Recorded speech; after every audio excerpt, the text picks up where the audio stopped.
바울을 로마로 이끄시는 하나님의 역사는 참 어찌 보면 신기하게 나타납니다. 바로 죄수의 신분으로 로마로 가게끔 하시는, 그러나 어찌 보면 가장 빠르고 확실하고 안전한 방법이라고 우리들은 말할 수 있겠지요. 왜냐하면 그 누구도 방해하지 못하도록 로마 군인들이 지키는, 오늘 본문에 의하면 백부장이라고 하는 그 직분을 가진, 계급을 가진 이 사람과, 그러니까 율리오라는 사람이지요.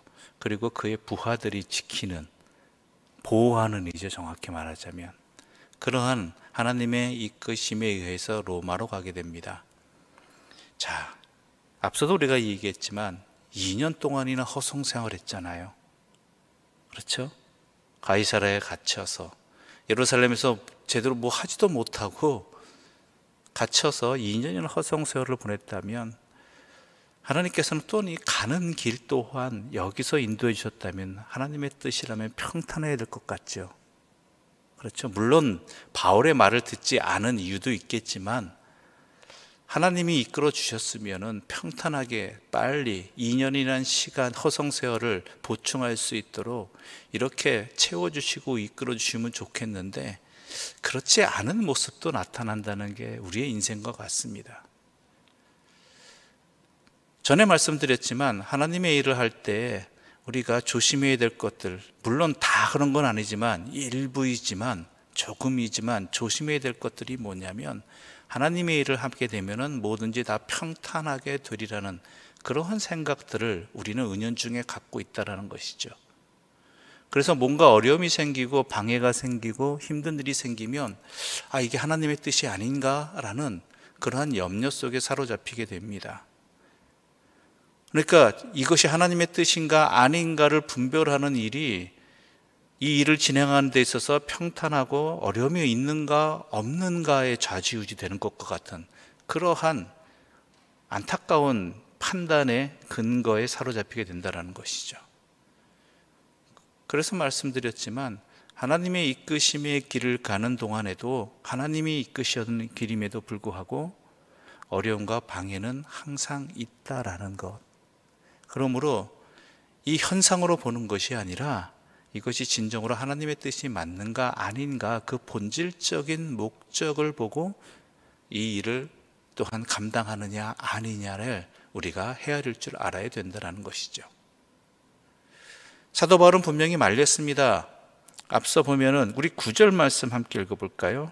9절과 10절의 말씀 함께 읽어보겠습니다. 9절과 10절입니다.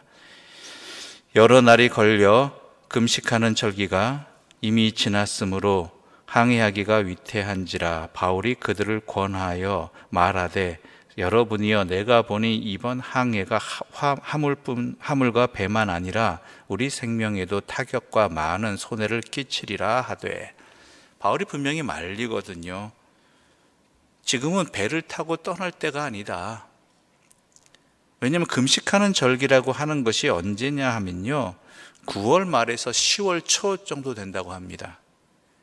그런데 이 당시 지중해 항해하는 일은 9월 중순 이후부터는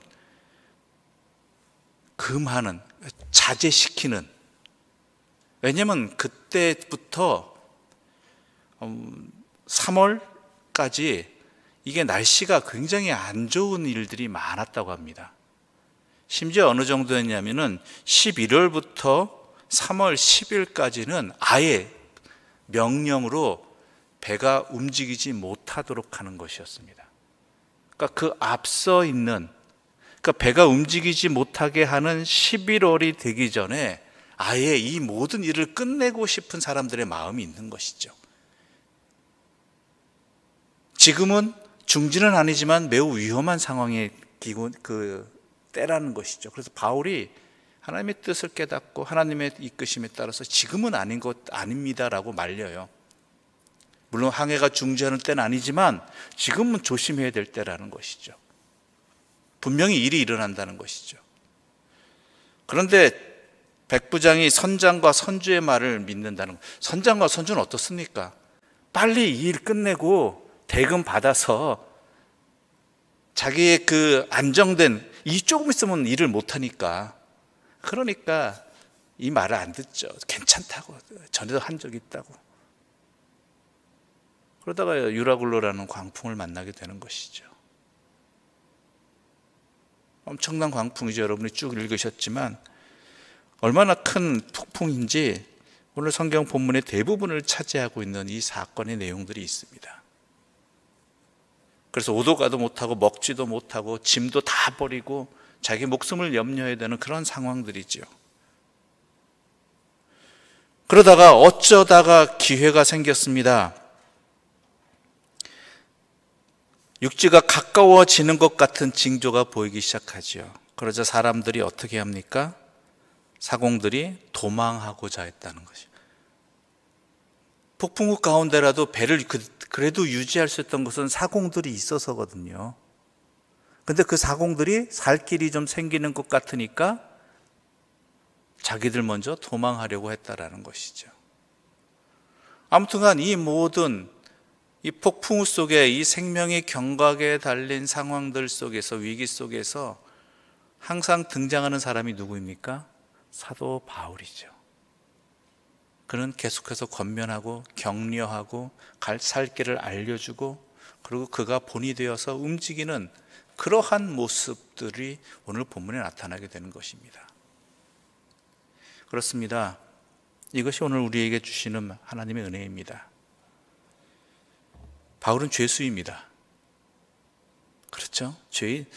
하나님의 우리야 잘 알고 있기 때문에 하나님의 섭리 가운데 로마로 향해 간다는 것을 알고 있지만, 이 사람들에게 있어서 바울은 죄수입니다.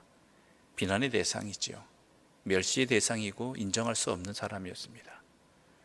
그런데 그럼에도 불구하고 이 풍랑 가운데, 여러 상황들 가운데 그들이 끝까지 생명을 유지할 수 있었던 것은 그 배에 누가 타고 있었기 때문입니까? 하나님의 사람 사도 바울이 있었기 때문이죠. 우리 또한 마찬가지입니다. 이 시대가 풍랑 속에 휘말리고 있을 때 우리들은 또한 현실 속에서 많은 비난도 받고 멸시도 받고 있습니다.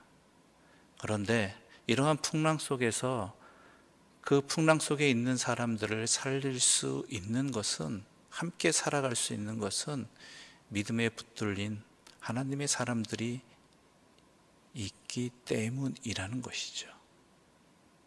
우리들이 바로 또한 그러한 존재가 되어야 된다라는 것입니다. 감리교의 창시자라고 일컬어지는 존 웨슬리라는 분이 계십니다. 이분은 경건주의 운동을 열심히 하는데 그러면서 미국의 선교사로 그 사명을 감당하러 떠났었습니다. 그런데 그 사명이 실패하죠.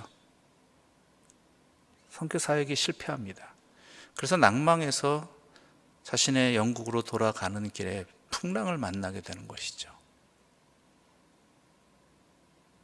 모든 것을 포기하고 실망감에 사로잡혀 있는 그에게 이 폭풍우는 그의 심정과도 같았을 것입니다. 그런데 그러한 폭풍우 속에서 그를 붙들어줬던 이 사건이 하나 있는데, 그 풍랑 속에서, 그 두려운 상황 속에서 모여서 함께 기도하는 모라비안이라는 신앙 공동체 사람들의 모습이 그의 눈에 띄었던 것이죠. 그래서 낭망하고 실패하고 좌절하면서 돌아가던 인생, 이 풍랑 속에 있는 이 내 자신의 모습이 이러하구나라고 생각했던 그 웨슬리에게 그 모라비안에 기도하는 모습들, 신앙에 붙들린 모습들은 다시 한번 그를 깨닫게 해주고 회복시키고 하나님의 사람으로 굳게 세워주는 그러한 은혜의 기회가 되었다는 것이죠. 그래서 우리 여러분이 잘 아시는 대로 감리교를 또한 창시자로 일컬어지는 놀라운 사역을 하게 되는 것입니다. 유라굴로는 태풍 속에서 휘말리는 이들에게 사도 바울이 있었기에 그들이 생명을 건졌듯이, 또한 인생의 실패, 선교의 실패를 하고 낭망하여 돌아가는 존 웨슬리에게 풍랑 속에서 모라비안 교도가 있었듯이, 오늘 이 시대 가운데, 이 시대의 풍랑 가운데 바로 하나님을 믿고 하나님의 뜻에 따르는, 어찌 보면 보잘것없는 사람들, 또한 세상으로부터 인정받지 못하는 우리들이지만 하나님 안에 굳게 붙들린 우리들이 있음으로 인해서 내 자신뿐만 아니라 그 누군가도, 우리가 알지 못하는 그 누군가도 이 풍랑 속에서 낭망하는 그 길에서 벗어나 생명길로 가는 하나님의 역사하심이 있음을 믿으시기 바랍니다.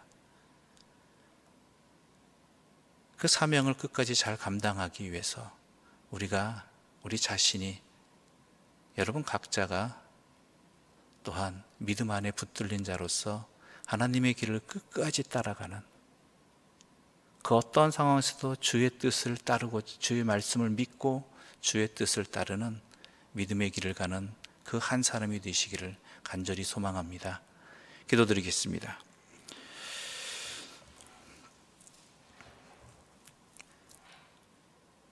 그러므로 여러분이여 안심하라. 나는 내게 말씀하신 그대로 되리라고 하나님을 믿노라.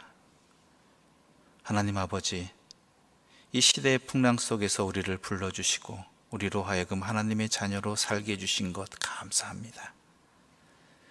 우리의 현실은 녹록지 않습니다. 우리는 또한 세상으로부터 많은 멸시와 비난도 받고 있습니다.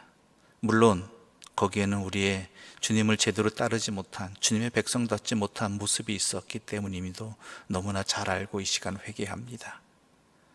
그러한 우리들이라 할지라도 주님의 말씀에 따르고자 하는 그 믿음은 잃지 않게 해주시고 그 믿음대로 살아가는, 그 믿음에 헌신하는 생명길을 가는 주의 사람으로 살아가게 하여 주시옵소서. 그리하여 우리 애들의 그러한 신앙의 모습을 통하여 이 시대의 풍랑 속에서 낭망하고 절망하고 어리석은 길을 선택하는 이들에게 하나님의 다스리심과 하나님의 생명의 주인 되심과 하나님의 역사하심을 증거할 수 있는 믿음의 사람들 되게 하여 주시옵소서. 그러한 우리가 되기 위하여 내 자신부터 주님 앞에 온전히 붙들린 삶을 살고자 합니다. 그 삶을 살아가는데 우리에게 힘을 주시고 확신을 주시고 또한 믿음을 허락하여 주시옵소서. 예수님의 이름으로 기도드립니다. 아멘. 하늘에 계신 우리 아버지, 아버지의 이름을 거룩하게 하시며 아버지의 나라가 오게 하시며 아버지의 뜻이 하늘에서와 같이 땅에서도 이루어지게 하소서.